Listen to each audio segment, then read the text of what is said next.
Saudara, pasca penolakan Gubernur Bali menerima tim nasional Israel Under-20 bertanding di Pulau Dewata, kini pemerintah dan PSSI berunding Israel dan Republik Dominika bakal menjalankan pertandingan perdana dalam Piala Dunia Under-20.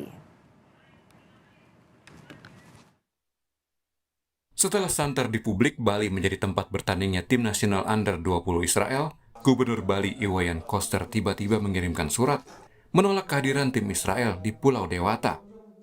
Alasan penolakan menurut Koster karena kebijakan politik Israel terhadap Palestina.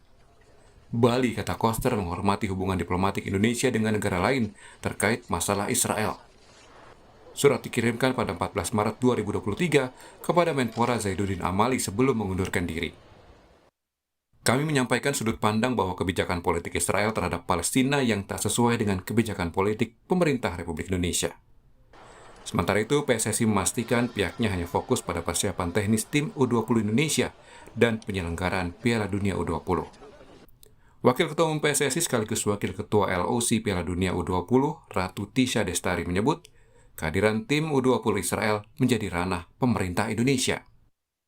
Kami fokus kepada teknis penyelenggaraan, bahwa PSSI fokus untuk teknis tim nasional, persiapan tim nasional yang pertama, dan karena surat penunjukan U20 itu memang telah kami terima dari 2019, kemudian edisinya cancel 2021 dan menjadi 2023, ada certain dokumen untuk persiapan teknis yang harus kita persiapkan. Isu-isu yang lain yang timbul dan semua hal-hal kondisi yang timbul diantaranya, itu kita tahu bahwa pemerintah ada bersama-sama dengan kita.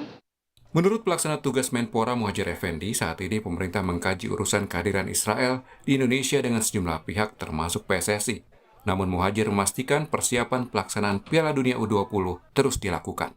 Jadi ini masih harus ada koordinasi dan saya baru menyiapkan beberapa pihak yang akan harus segera saya kontak. Intinya begini. Jadi kita tetap akan berpegang kepada komitmen kita atau bukan. Ini bukan hanya soal kebijakan, tapi karena soal undang-undang. Di dalam undang-undang dasar, dalam pembukaan, bahkan alinea pertama, itu harus betul-betul dipegang. Tidak boleh ada kompromi soal itu.